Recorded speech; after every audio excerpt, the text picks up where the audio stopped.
une veuve pauvre qui partagea sa nourriture avec une fourmi, et la fourmi lui creusa un trésor d'or. Assalamu alaikum wa rahmatullahi wa barakatuh, wa salatu wa salam ala rasulillah.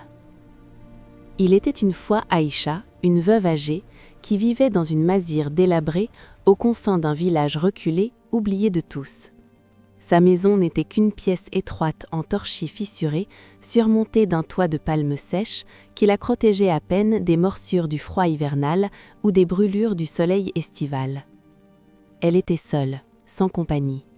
Son mari reposait sous la terre, et son unique fils avait quitté le village des années plus tôt à la recherche d'un gagne-pain.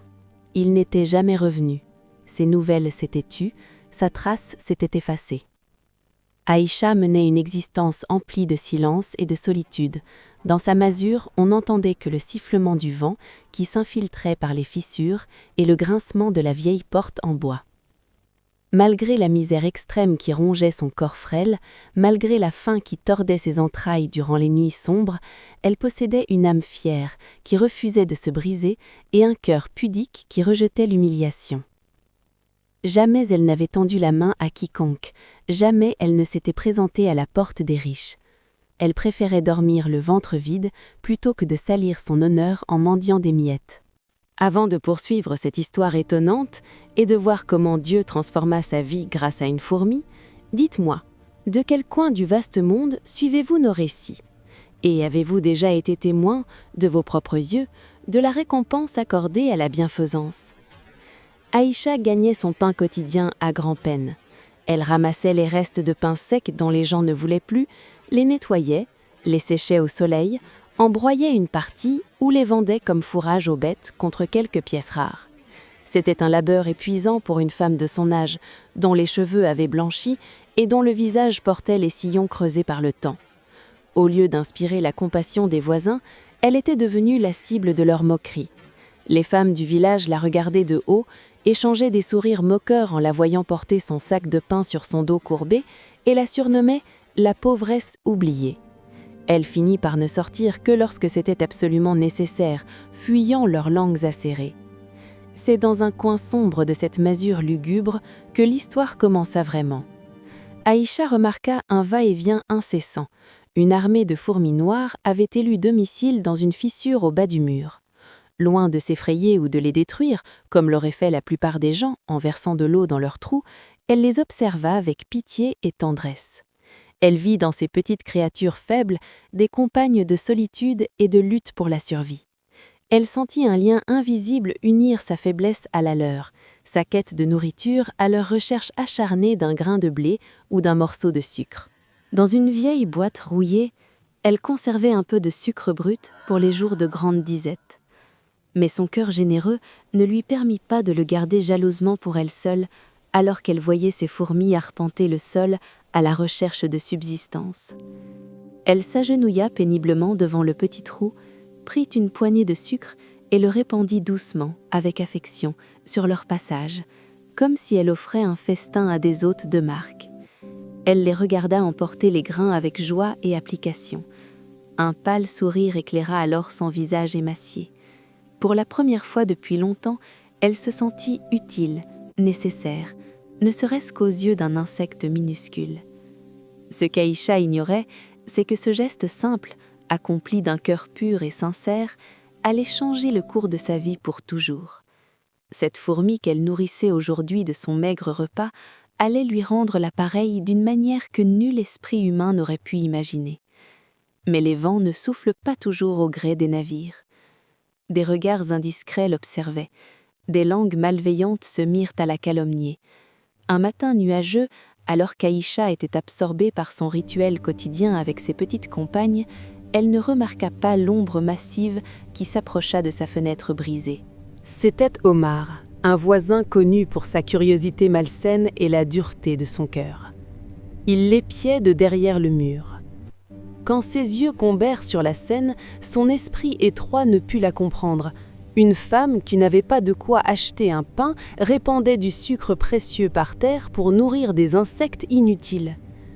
Il éclata d'un rire sarcastique, puis courut au marché du village où hommes et femmes se réunissaient. Là, Il raconta l'anecdote en exagérant, la traitant de folle qui avait perdu la raison en même temps que sa fortune.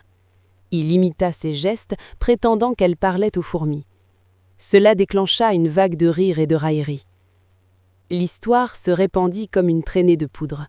Aïcha devint la risée des assemblées, des cafés, et même les enfants dans les rues pointaient sa masure en criant « C'est ici qu'habite la mère des fourmis, la folle !» Les moqueries parvinrent jusqu'à elle, dans sa retraite. Ces mots la blessèrent plus que des coups de fouet. La colère bouillonnait dans sa poitrine, des larmes brûlantes coulaient sur ses joues creuses. Elle n'était pas folle comme il le prétendait, elle était simplement un être dont le cœur débordait de compassion. Mais les cœurs des hommes s'étaient endurcis, devenus plus durs que la pierre. Elle verrouilla sa porte branlante et décida de ne sortir qu'au cœur de la nuit pour ramasser du bois ou chercher de l'eau, loin des regards hostiles. Les jours passèrent, lourds et lents. L'hiver arriva avec ses tempêtes violentes. Le toit devint une passoire. L'eau de pluie s'infiltrait, transformant le sol en boue froide et collante. Le froid devint si intense qu'il semblait geler le sang dans ses veines. Ses réserves de pain sec s'épuisèrent. Il ne lui restait qu'une toute petite poignée de sucre. Assise, tremblante sous sa mince couverture, elle levait les yeux vers le ciel à travers les trous du toit et suppliait Dieu de l'épargner, de ne pas l'abandonner aux mains des hommes. C'est alors qu'elle remarqua quelque chose d'extraordinaire dans le coin où vivaient les fourmis. Malgré le froid hivernal qui les plonge habituellement en léthargie, cette petite armée était en pleine activité. Ils ne cherchaient plus de nourriture, ils creusaient sans relâche. Des files de fourmis sortaient de terre en portant de minuscules grains de sable rouge d'une couleur différente de celle du sol de la masure. Elles les déposaient près du trou, puis retournaient creuser. Chaque fois qu'Aïcha balayait ce sable pour nettoyer, le lendemain, les fourmis en rapportaient davantage, comme si elles étaient pressées par le temps pour atteindre quelque chose enfoui profondément. D'abord, elle pensa qu'elles agrandissaient leur demeure pour échapper à l'inondation. Touchée de pitié, elle regarda les derniers grains de sucre dans sa main et murmura d'une voix brisée « Mangez, mes petits, peut-être que Dieu nous accordera à tous deux la subsistance. Vous travaillez dans l'obscurité, et moi j'attends la délivrance de la lumière. » Les jours passèrent ainsi. Le monticule de terre rouge grandissait autour de sa natte usée. Le doute et la curiosité s'insinuèrent dans son cœur.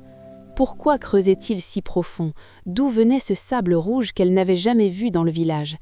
Était-ce un signe, ou bien la faim et la solitude lui faisaient-elles perdre la raison, comme l'avait dit le voisin cruel? Elle s'approcha du trou qui s'était légèrement élargi, prit un bâton solide qu'elle utilisait pour allumer le feu et observa les fourmis monter et descendre comme si elle l'invitait à les rejoindre. Dans un élan de curiosité irrésistible, malgré son extrême faiblesse, elle décida de les aider à dégager la terre accumulée. Elle ignorait que cet instant marquait la frontière entre une vie d'humiliation et une vie d'honneur, et que ce qui se trouvait sous la boue deviendrait légendaire. La suite de l'histoire reste identique dans son déroulement. Aïcha découvre la jarre de dinars d'or anciens, cache le trésor, agit avec discrétion et générosité, construit une tekia pour les pauvres, retrouve son fils et sa vie se transforme en exemple de récompense divine pour un cœur généreux même envers les plus petites créatures.